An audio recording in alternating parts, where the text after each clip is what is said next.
Okay, question 8. Almost done.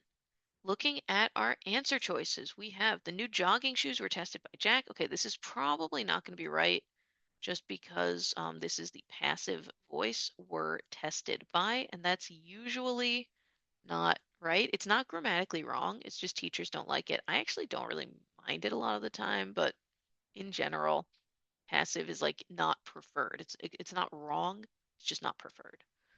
Um, but so I'll like it maybe gently cross it out. But it could be right if everything else is even worse, right? If everything else is like grammatically just absolute garbage, then we could say, okay, passive voice might work. So I'll gently cross it out though. All right, let's see. We have Jack tested the new jogging shoes. Okay, that seems just like a better version of that, right? It's just the active version. So that seems nice. I'll give it a smiley face. Jack's new jogging shoes were tested out. Okay, this is still passive, right? Were tested out, but it seems less bad. So we have the new jogging shoes as our subject. We have Jack as our subject. We have Jack's new jogging shoes. Oh, and we have an apostrophe. So they might be trying to trick us into thinking Jack is the subject here, but we're not saying Jack was tested out, right? We're saying his shoes. So the shoes are the subject. And then was how Jack tested the new jogging shoes. Oh, quite different. There's actually no subject at the beginning here. So let's see what we have. This may be a modifier question, although it could also be something a bit different with this. Let's see, running through the park, comma. Okay, so this looks like a modifier. It's got our ing, it's got our comma.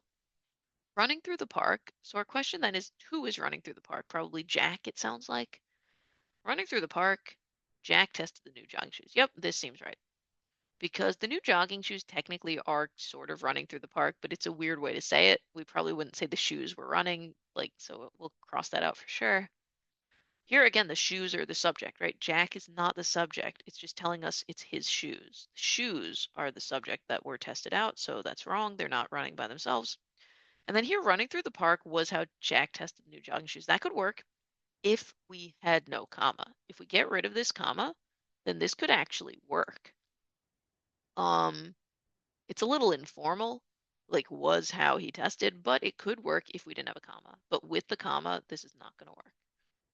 So, um, that's our answer. The reason why it doesn't work with the comma is because if we want to say running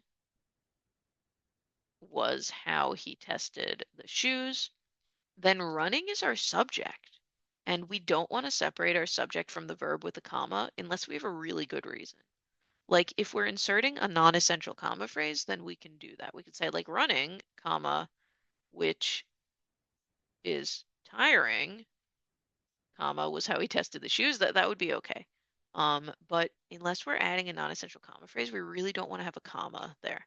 So running through the park is our subject. If we pick like D, we just can't have a comma there. So anyway, that's kind of a sidebar. You don't necessarily need to think about this in order to solve this problem, but this is sort of the advanced level, like little factoid.